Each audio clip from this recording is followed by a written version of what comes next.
The taps had stopped running 2 days ago, and in typical Lagos fashion, no one had answers. The entire estate in Guarimpa buzzed with frustration. Neighbors blamed the developers blamed the city council, and Amara just wanted a bath. She stood on the narrow balcony of her second-floor flat, staring down at the patchy, sun-scorched compound below, where children kicked a ball between two parked cars and women balanced basins in search of water. Her sleek ponytail clung to her neck with sweat. Dressed in her NYSC khaki trousers and a loose white tank top, Amara sighed. She'd planned to spend the morning editing her vlog, not queuing at a borehole. But the grime on her skin told another story. She grabbed her 2 yellow jerry cans and made her way down the stairs, earbuds in, music low, and head high like the Lagos girl she was. As she turned the corner toward the estate gate, she noticed a figure standing still near the edge of the road. An old woman with dark, wrinkled skin, wearing a faded blue wrapper and matching headscarf. The woman clutched her own jerry can like a baby. She looked wildly out of place in this modern estate of tinted SUVs, security dogs, and power generator hums. Amara walked past her at first, but something pulled at her. A feeling, not guilt, not fear, just an invisible thread in her gut. She turned back. The old woman had not moved. Amara hesitated, the heat of the rising Abuja sun pressing against her back as the distant honking of Okadas and Danfos echoed from the main road.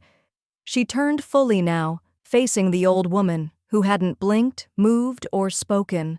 Something about the woman's posture was unnerving, rigid, almost unnatural, but her eyes, despite the weathered skin around them, were soft, not empty, not lost, watching, as though she'd been expecting Amara all along. A jolt of discomfort ran down Amara's spine. Still, she stepped forward, adjusting the jerry cans in her hand. "Are you going to fetch water too?" Amara asked, casually, no warmth in her tone. The old woman didn't answer right away. Then she spoke with a slow, gravelly voice. "I just need a little help." Amara blinked. She hadn't even seen the woman open her mouth. The words felt like they dropped straight into her ears from nowhere. Her hands tightened on the jerry cans. Logic screamed for her to walk away, but her body disobeyed. Before she could think, she was offering to help the woman carry her container to the nearest borehole 2 streets away. The old woman smiled, a smile too wide for her face, showing far too many teeth. Yet Amara still moved, as if being pulled by a string she couldn't see. As Amara walked alongside the old woman, something about the city felt off. The usual chaos of Abuja was still present, the roar of generators, distant shouts of hawkers, the low throb of passing cars. But it all sounded muffled, like she was underwater. People passed by them, young men scrolling their phones, a mother hurrying her child along, a security man adjusting a gate lock, but not one person acknowledged them. Not a glance, not even curiosity. It was as though they were invisible, like they had stepped into a private corridor of reality no one else could access. Amara's fingers grew slick with sweat around the plastic handle of the jerry can. The old woman still hadn't spoken again. They arrived at the borehole, a public one tucked between 2 unpainted buildings. A small line of people stood there, but as Amara approached with the woman, the murmurs stopped. Conversations froze mid-sentence. Amara felt their eyes on her now, but not in recognition, only in unease. One man, a short security guard in a dark uniform, stepped out of the line and slowly backed away without explanation. Another woman with a baby strapped to her back picked up her bucket and simply left. No one spoke. No one greeted. It was as if the presence of the old woman had shifted something in the air. And still, that wide smile remained on her face as she gently placed her jerry can down next to Amara's. The silence was uncomfortable. Amara tried not to meet anyone's gaze as she bent down, checking the tap attached to the borehole. She turned the valve and waited for the familiar gurgle. Nothing came. She turned it again. Still nothing. She moved to the second tap beside it. Dry. That was strange. This borehole never ran dry. She looked around, confused, but no one offered help. Most of them had already left without filling their buckets. A young boy holding a gallon had frozen in place, staring directly at the old woman before dropping his container and running into a nearby compound. Amara's throat tightened. The old woman moved closer, too close. Her voice, calm yet chilling, vibrated in Amara's chest rather than her ears. Water does not obey everyone. Amara felt a chill crawl up her arms. She blinked hard, trying to shake off the sensation that something far bigger than her was happening. Then, without touching anything, the old woman pointed toward Amara's jerry can. A loud hiss filled the air. Amara spun around and watched, eyes wide as water began to gush from the tap, only into her own jerry can. The other taps remained dry. No water flowed into anyone else's container. It was like the system was obeying a silent command directed only at her. And still, nobody moved. Nobody spoke. They only watched. Some with fear, some with awe, but all with distance. Amara's hands trembled as she closed the tap. The water inside the jerry can was ice cold, almost unnaturally so. She touched it briefly, expecting the usual warmth of Abuja midday water, but the cold burned her skin like winter in Joe's. She yanked her hand away. When she turned to say something to the old woman, maybe even thank her or ask what just happened, the space beside her was empty. Mama OJ was gone, not walking away, not sitting nearby, gone. The kind of gone that made Amara slowly spin in a circle, heartbeat accelerating, eyes scanning every corner. No trace, no sound. Just the whisper of the wind and a heavy silence that pressed down on everything like a warning. Amara didn't know how she got home. She remembered walking, but it felt like her body moved on autopilot, like she was being carried through the city in a dream. She kept glancing behind her every few steps, expecting to see that faded wrapper or that wide smile lurking in alleyways or reflections. When she finally reached her flat and shut the door behind her, she dropped the jerry can near the kitchen sink and backed away from it like it might explode. She washed her hands furiously under the little reserve in her tank, then stared into the mirror above her sink. Her face looked off, paler. Older? Number just tired, right? Her eyes didn't seem like hers anymore. She blinked. Once, twice. And then, for just a second in the mirror, she saw the old woman standing behind her. Amara jerked around, heart pounding so loudly it felt like a drum against her chest. But there was no one there. The space behind her was empty, just a mop, a bucket, and the stained bathroom tiles. Her breathing came in shallow bursts. She turned back to the mirror. Her reflection stared back. Normal now. Nothing strange. No old woman. Just herself. But something in her eyes still looked different. Like the fear hadn't left, but rooted itself. She splashed water on her face and leaned over the sink, gripping the edges. Whatever happened today had to be some kind of stress-induced hallucination. That's what she told herself. And yet, in her gut, a tight coil of dread was forming. Later that night, as the sky turned inky black and generators buzzed in the distance, Amara tried to sleep. She turned off the lights, slid under the sheets, and tried to listen to music to calm her mind. But halfway through her playlist, the music stopped. Dead silence. Her phone lit up once, then went black. NEPA hadn't taken the light. Her bulb still glowed faintly. Then she heard it. A soft, dragging sound, like dry cloth being pulled along the floor. It came from the living room. Amara froze under her sheets, eyes wide open, body stiff. The sound grew louder, closer. Not footsteps, a dragging, slow, intentional. She wanted to scream, but her voice wouldn't come. Her mouth moved, no sound. Amara couldn't move. Her mind screamed run, but her limbs betrayed her. The dragging sound paused at the threshold of her bedroom just beyond the door. Then silence, thick, suffocating silence. Her breath slowed involuntarily. Had the thing, whatever it was, gone? Seconds felt like hours. Then she heard it. Not from the door. From beneath her bed. A voice, faint, rasping, and disturbingly calm. It wasn't speaking in a language she understood. It was humming, a lullaby. Old, Nigerian. one her grandmother used to sing. Only this voice was deeper, layered with something unnatural, like two voices singing in one throat, one human, the other ancient. Her skin crawled. She slowly rolled to the edge of the bed, terrified to look but unable to stop herself. She lowered her head further, heartbeat thundering. Under the bed, nothing. Just darkness and her slippers. The voice had stopped. The air in the room felt colder now, unnaturally so, like the kind of chill that belongs to mountain air, not Abuja heat. She sat back up, trembling, reaching for her phone on the nightstand. The screen wouldn't turn on. It had 70% battery a moment ago. No service. No light. Just static silence and a growing sense that something had entered her life and was now deeply rooted. Amara got out of bed and walked slowly toward the living room. Her jerry can, the one filled at the borehole earlier, now sat in the center of the room. Water had spilled around it in a perfect circle. No trail, no splash, just a circle like it had been placed there. And in the center of the circle, a single wrapper, the same faded blue one the old woman wore. Amara couldn't breathe.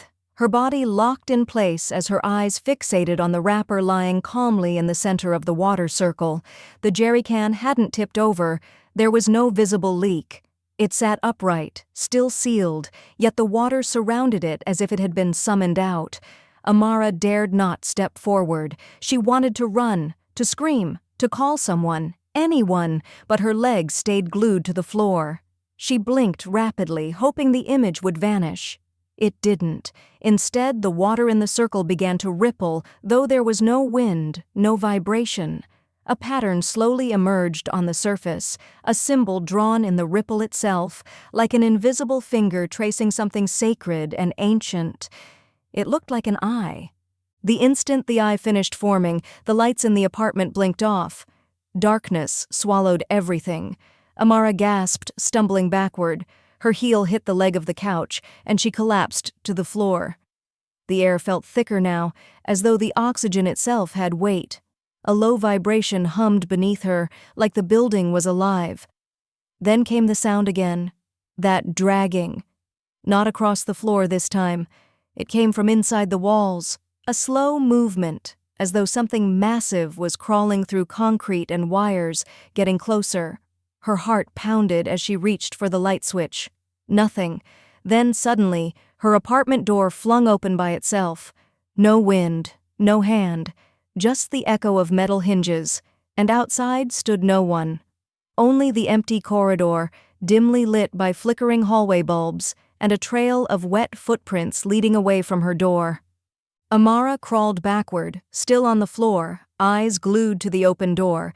The hallway outside remained still, no sound, no neighbor peeking out, no night watchman doing his usual stroll. The wet footprints shimmered faintly under the flickering light, stretching out into the corridor, leading somewhere.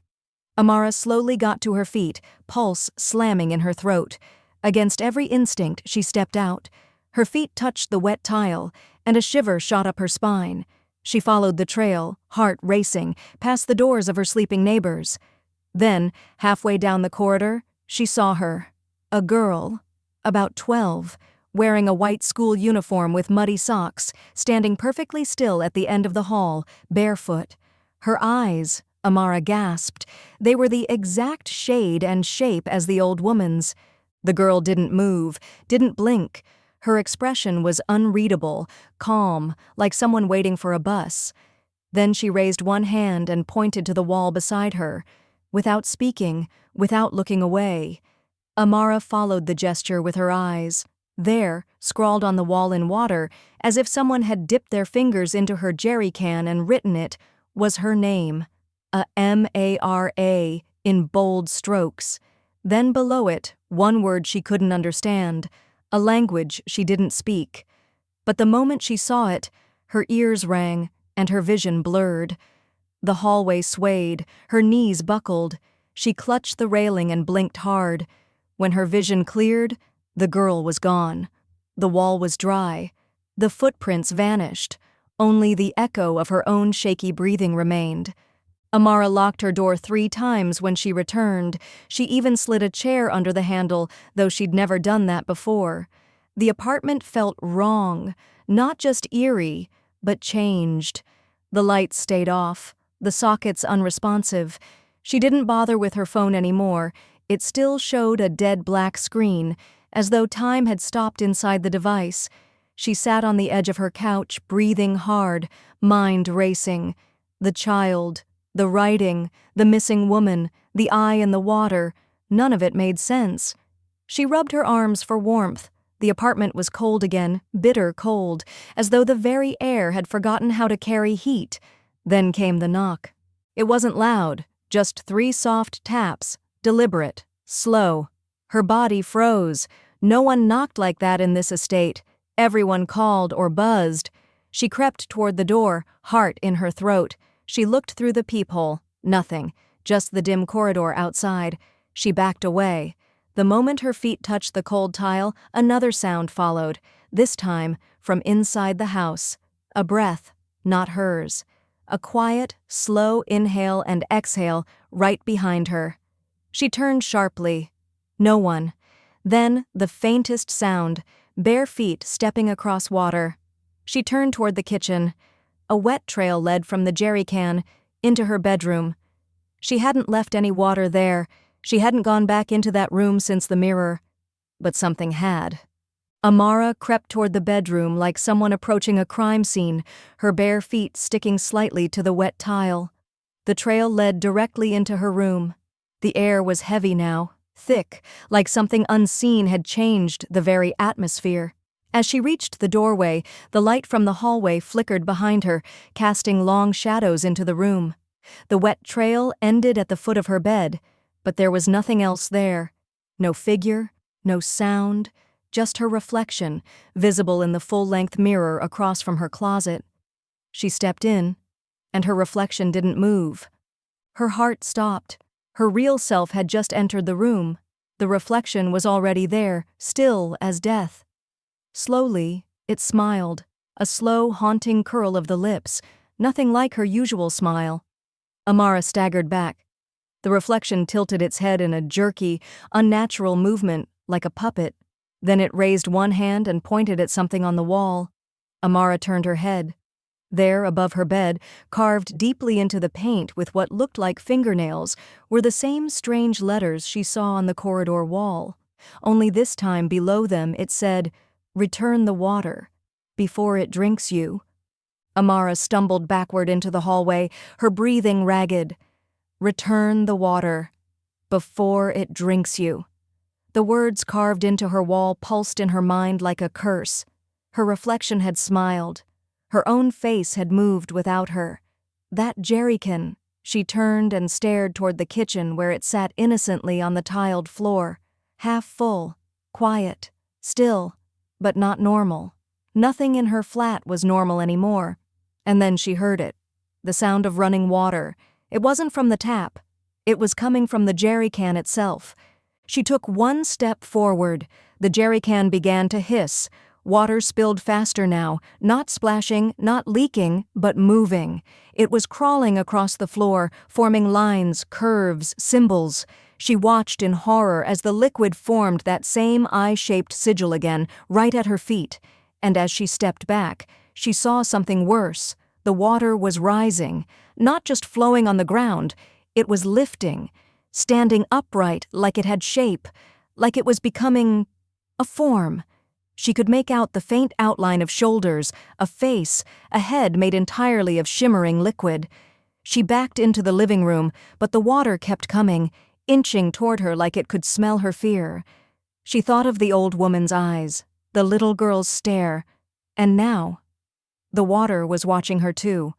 The figure stood fully formed now, shimmering, fluid, translucent like a living statue of liquid glass. It had no features, only a vague human outline, but Amara felt it watching her, felt it knowing her. The air inside the apartment was damp now, every breath she took tasting like rain-soaked cement. The water woman took a step forward without sound. Where her feet touched, symbols formed in ripples. Amara backed against the wall, searching for an escape, but the door, still bolted, the windows barred. It was like the apartment had sealed itself. She wasn't trapped with water, she was trapped with a presence. The creature lifted a hand and pointed toward the jerry can still lying in the kitchen. Then its voice came, not from its mouth, but from inside Amara's head. A whisper. Layered. Cold. Not words. Not exactly. More like meanings. Images. Memories. Flashes of the old woman smiling, the girl in the corridor, the borehole. Then, Amara herself, but older, ancient, her eyes cold and empty, holding the same jerry can. The voice spoke a single command: return what was borrowed or take its place. Suddenly the floor beneath Amara's feet grew slick and she slipped hard, crashing to the tile. Her head hit the floor and darkness rushed in, fast, like a flood. As her vision faded, she saw the water woman lean over her, and for the first time, a face appeared in its form. It was hers. Amara's eyes fluttered open to darkness, not the darkness of a room, but something deeper. She wasn't on her apartment floor anymore. She was somewhere else. It felt like a space between time. Everything around her was water, black, still, endless, but she could breathe. In front of her floated scenes like bubbles suspended in the air. One showed the borehole, another showed the corridor, then her apartment. But the final one stopped her breath. It was a memory she didn't recognize. A market street, old and unpaved. She was there. Older, dressed in traditional clothes from another time, laughing with a child beside her. Then the image twisted. The child drowned. And Amara, older Amara, walked away without turning back. She gasped, choking on air, suddenly aware that this wasn't just a dream, it was judgment. The water had seen something, knew something, but how? She didn't remember this life. Had she lived before? Was it symbolic, reincarnation, or was the water testing her? The memory burst like a bubble, sending a shockwave through the space. Amara screamed, but no sound came out. The darkness swirled, and suddenly she was falling, faster than gravity should allow. Faces passed her in the void, Mama Auger, the little girl, the water woman, all of them mouthing something in sync. She strained to read their lips. One word, debt. Her back slammed against a surface. Her eyes opened. She was back in her room. But something had changed. Morning sunlight slipped through the blinds, streaking across the soaked tiles like nothing had happened, but Amara knew better. She could feel it in her bones. Something from the night hadn't left. Her body ached, but it wasn't just physical. Her mind felt cracked open, as if she now carried memories that weren't hers. She moved slowly, rising from the floor, drenched clothes clinging to her skin. The mirror still stood in her room, but now it reflected two versions of her, one standing, the other slightly delayed, blinking a second too late, smiling when she didn't. She grabbed a towel and threw it over the glass. Enough. She needed answers. She turned back toward the living room and froze. On her wall, written in water droplets that somehow defied gravity, was a message she hadn't seen before. Not yours to keep. You were chosen to return. Her breath caught. What did she take? Just water? From a public borehole? This made no sense. But deep down, she knew. It wasn't about the water itself. It was about the moment, about kindness, or betrayal, or something older than both. She glanced at the jerry can still standing in the kitchen. This time, it was empty, bone dry, and underneath it was a single small object that hadn't been there before, a rusted bronze ring, glowing faintly, etched with the same eye symbol. She didn't dare touch it, but it pulsed like it was alive. Amara didn't touch the ring. Not yet. She slid it into an empty glass jar and screwed the lid on tight, then placed it on top of her wardrobe, far from sight, but not from memory. All day, the apartment remained unnervingly silent. No neighbors knocked, no children played in the compound, even the estate WhatsApp group had gone strangely quiet. Desperate to feel normal, Amara called the security office and requested access to last night's CCTV footage. She told them she heard a noise. Maybe someone tried to break in, a lie. But they agreed. When she reached the small security post near the estate gate, she sat with the tired officer on duty, who replayed footage from 11 p.m. to dawn.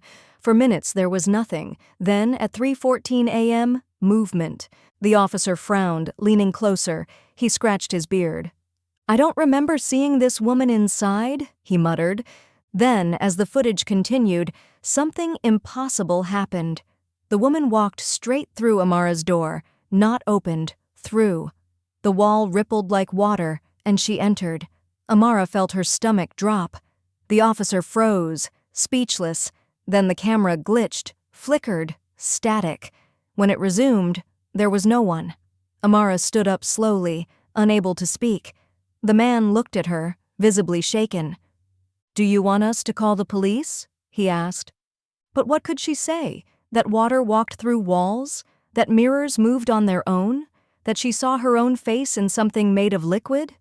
She shook her head and left, the burning in her chest growing. The sun was high, but it brought no warmth. Amara walked aimlessly through the estate, trying to convince herself she was still grounded in reality. She ended up at a small roadside kiosk just outside the gate, hoping to buy a cold drink and distract her mind. The shopkeeper, an old man with graying hair and thick glasses, looked up as she approached and dropped the bottle he was holding. It shattered against the ground. He stared at her with wide, unblinking eyes, as if he'd seen a ghost. You look just like her?" Amara froze. "Like who?" The man stepped back into the shadows of his kiosk, suddenly wary.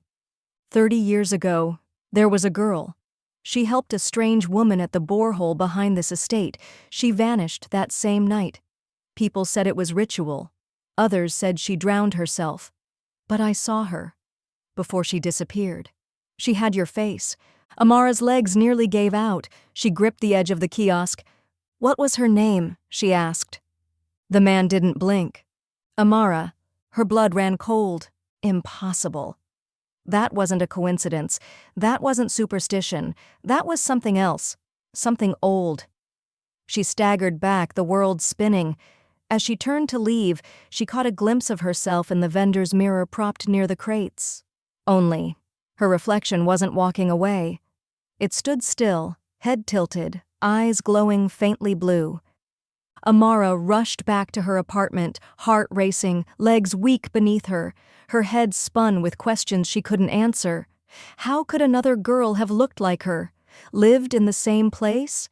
Had the same name? Was she living someone else's life, or repeating it? Her eyes burned, but she couldn't stop moving. By the time she reached her flat, the hallway felt longer than usual. Dimmer. Silent. She opened her door, expecting the worst. But the apartment looked the same, quiet, dry, almost too normal. Then she heard it. A faint splashing sound, coming from the water tank behind her building. Her sandals crunched on gravel as she approached the tank. It groaned softly, as if the structure itself was tired of holding secrets. She climbed the iron frame carefully and opened the lid. Inside, the water looked still at first. Then a ripple. Then a whisper. Clear as day, echoing from the liquid. "You took her place." Amara's hands slipped. She nearly fell off the frame. Her breath caught in her throat. She stared into the water again, and for a moment it reflected not her face, but the girl from the corridor, soaked, silent, and staring with hollow eyes. Then the reflection shifted. The water boiled for a second, then stilled. Just water. No voice. No girl. But now she knew the truth. This wasn't just a haunting. It was a cycle. A ritual. And something wanted her to remember a past she never lived, or pay the price for forgetting. That night, Amara didn't sleep. She sat upright on her couch, arms wrapped around her knees, staring at the closed door like it might melt open again. Her mind was full of echoes, whispers from the water, the ghost girl's eyes, and the vendor's words. You look just like her. You took her place. But who was she really? And what had she taken? As the estate settled into silence, a thought crept in like a whisper. The girl from 30 years ago. She had to have lived nearby.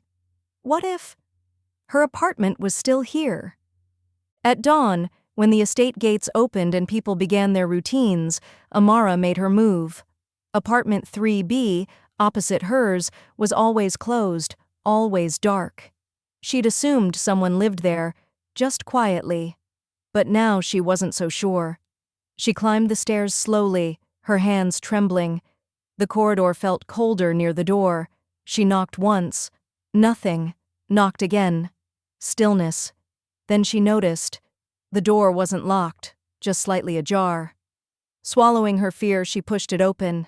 The air inside was old, dry, and untouched by time. Cobwebs hung like curtains. A thick layer of dust covered everything. No furniture, no fan, no light bulb. But on the wall near the window was a single framed photo. It showed a young girl in a school uniform, the same face. Her face. Amara's breath trembled as she stared at the photo. The girl in the frame was unmistakably her. Same eyes, same chin, even the way she stood, one foot slightly turned in.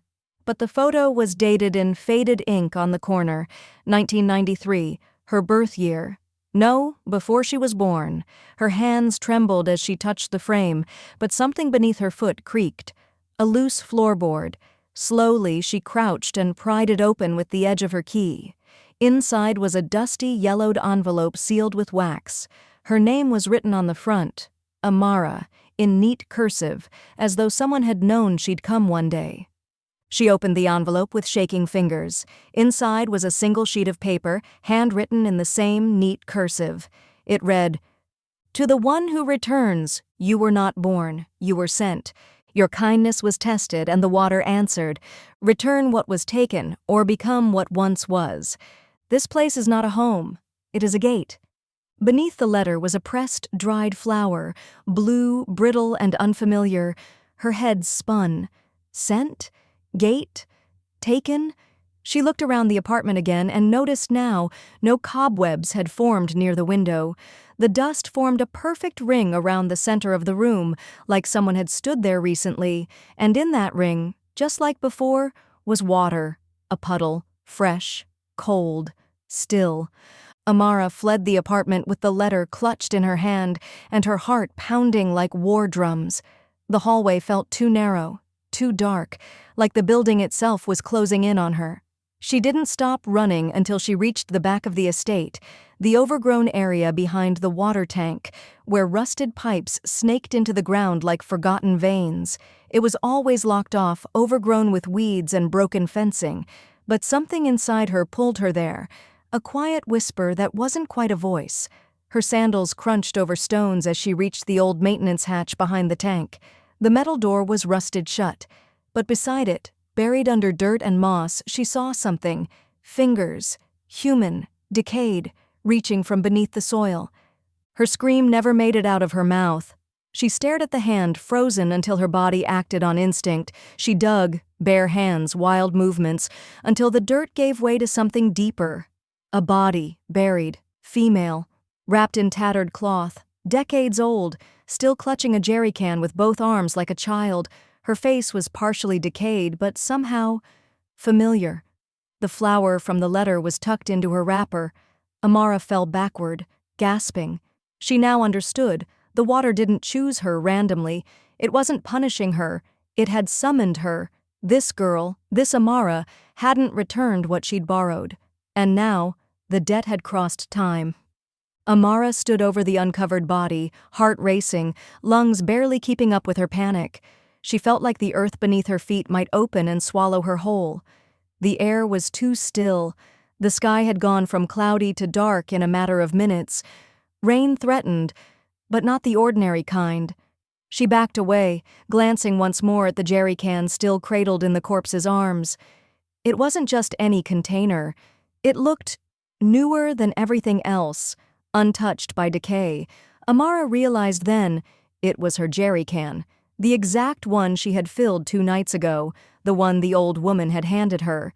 Suddenly thunder rumbled overhead, not loud, but low and long, like the growl of something ancient waking from sleep.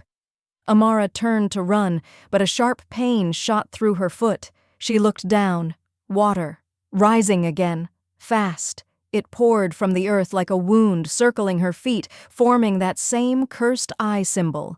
And in the center of the symbol, words began to appear, letters forming not from ink but from moving water itself. You bear the name of the first debt. The rain began to fall, not like droplets, but like memory. Cold, sharp, familiar, and as it soaked her, Amara saw them, figures walking in the storm, the little girl, the old woman, the water woman. They surrounded her in silence. None of them spoke. They didn't have to. She understood now. This wasn't about punishment, it was inheritance. The curse didn't chase the guilty, it followed the named, and her name was never hers alone. The rain intensified, soaking Amara to the bone as the circle of spirits closed in. Yet none of them touched her. They only watched. The puddle beneath her feet widened, then deepened, unnaturally fast. She stumbled backward as her ankles sank, then her calves. This wasn't ordinary water. It wasn't obeying the rules of physics.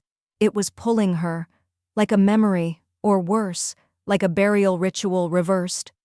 From the middle of the growing pool, her reflection rose, not standing, but swimming upward like a body surfacing from a dark river.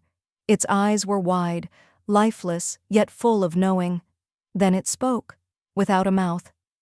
You borrowed life. Now return what was taken. Amara tried to scream but choked on her breath. She turned to flee, but her legs were rooted, not stuck by mud or force, by truth. She understood now. Her very existence was part of a trade, a soul borrowed, a cycle restarted. The woman who had vanished 30 years ago hadn't truly died. She'd been transferred, her life, like a candle relit in another's name. Heron Amara had been born in the shell of a debt unpaid, and now the water wanted what it was owed. She reached for the rusted ring in her pocket. She had taken it from the jar before leaving, just in case. She raised it toward the sky, the eye symbol catching a bolt of lightning as thunder cracked the sky. The spirits paused. Even the reflections stopped rising. The ring pulsed. Once. Twice. Then, the voice returned. Fainter now. Choose, stay as keeper, or return and forget. The rain around Amara stopped, not completely, but it froze mid-air. Droplets suspended like beads in a broken necklace. Time itself seemed to pause. The spirits watched in silence, the reflections stilled within the rising water. Amara held the ring tightly in her palm, her pulse vibrating through her bones. The voice repeated, louder this time, echoing not in the air but inside her soul. Choose, stay as keeper, or return and forget. Her mind spun. If she returned and forgot, she'd go back to her old life, empty of memory, free of terror. But the curse wouldn't end. It would wait. For another girl, another kindness, another name. But if she stayed, if she became the keeper, she would remember everything. Guard the gate, carry the burden, be the warning, the ghost, the myth. Amara looked into her reflection's eyes, her own eyes, and saw more than fear. She saw pain, generations of it, names forgotten, lives lost. It wasn't about water anymore. It was about remembrance. She clenched the ring, pressed it to her chest, and whispered the only answer she could give, not a yes, not a no, but a vow. I'll carry it. Instantly, the spirits bowed their heads. The rain resumed, but gently this time. The water lowered, revealing solid ground beneath her feet. Her reflection smiled, not hauntingly, but peacefully, and dissolved into the puddle. The old woman faded into mist. The little girl walked into the light, and the water woman stepped forward, placing a single hand on Amara's shoulder before vanishing into her. Amara gasped, staggering back. Alone. The courtyard was silent again, the sky clearing, but something had changed. So had she. Days passed, but time no longer moved the same way. Amara returned to her apartment, yet it no longer felt like hers. The walls seemed to breathe, the mirrors flickered when she walked past. Her taps now ran before she turned them. The jerry can she once feared now stood by her kitchen door like a loyal pet, never empty, never full. Her neighbors greeted her, but their voices sounded far away, as though spoken underwater. She still looked like herself in the mirror. But she knew better. Something inside her had been rewritten. She stopped checking her phone, stopped answering messages.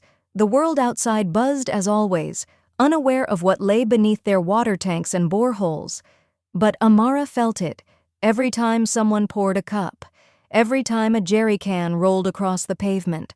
She felt them, the ones who forgot, the ones who borrowed without knowing, and the ones who would be called next. One evening, just before sunset, a knock came at her door, 3 soft taps, deliberate, familiar. She opened it slowly. Outside stood a young man in dusty clothes, holding an empty jerry can. "Sorry to disturb you," he said. "There's no water in my flat. Can I use your tap?" Amara stared at him for a long time. The light from the hallway bent slightly around her. Her eyes glowed, not with power, but with memory. She smiled. Not wide, not cruel, just knowing. "Of course," she said, stepping aside. As the man stepped inside, the door clicked shut softly behind him. Outside, a faint breeze passed. The estate went still. And somewhere deep beneath the building, the water stirred again.